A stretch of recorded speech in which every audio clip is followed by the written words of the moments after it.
இன்றைக்கி டே 22.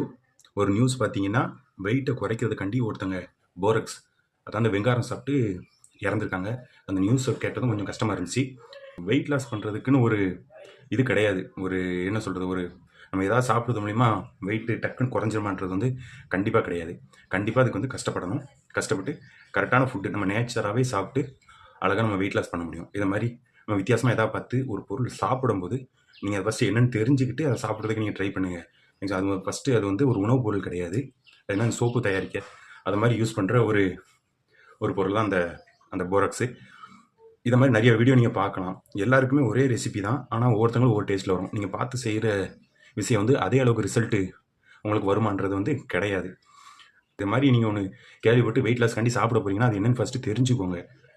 என்ன கேட்டவர்களில் பெஸ்ட்டான விஷயம் என்னென்னா, நீங்கள் வந்து போதுமான ஒர்க் அவுட் பண்ணால் போதும். ஒர்க் அவுட் பண்ண முடியாதவங்க லேடிஸாக இருக்கீங்கன்னா ஜஸ்ட் ஒரு வாக்கிங் பண்ணிக்கிட்டால் போதும்.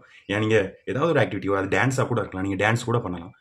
வீடு ஃப்ரை ஐட்டம் அதிகமாக சாப்பிடாம, சுகரு ஓவராக சேர்க்காம இதை மாதிரி சாப்பிடும்போது நீங்கள் வெயிட் லாஸ் ஆகிறத கவனிக்க முடியும். ஒரே நாளில் போட்ட வெயிட்டு கிடையாது இல்லையா, டக்குன்னு இறக்குறது கஷ்டம். எப்படி ஸ்டெப்பாக வெயிட் போட்டுச்சோ அதே மாதிரி தான் ஸ்டெப் பை ஸ்டெப்பாக வெயிட் லாஸ் பண்ண முடியும். வெயிட் லாஸ் பண்ணுறது ஷார்ட்கட்னு ஒன்று கிடையவே கிடையாது. கண்டிப்பாக வேர்வை சிந்தினா தான் அது நடக்கும். அதனால் இந்த மாதிரி விஷயங்கள் ட்ரை பண்ணும்போது அதனால் உயிரிழப்புன்னு ஏற்படும் போது உங்களை சுற்றி இருக்கிறவங்களுக்கு அது பெரிய இழப்பாக இருக்கும். உங்களை நம்பி இருக்கிறவங்களுக்கு ஹெல்த்தாக இருக்கிறதுக்காண்டி தான் நம்ம அதெல்லாம் பண்ணணும்னு நினைக்கிறோம். ஸோ நல்லது பண்ணுங்கள். நல்ல ஃபுட்டு நேச்சராக எந்த அளவு பண்ண முடியுமோ அதே பண்ணுங்கள். ஒன்று சாப்பிட போகிறீங்க அப்படின்னா அது என்னென்னு ஃபஸ்ட்டு தெரிஞ்சுக்கோங்க.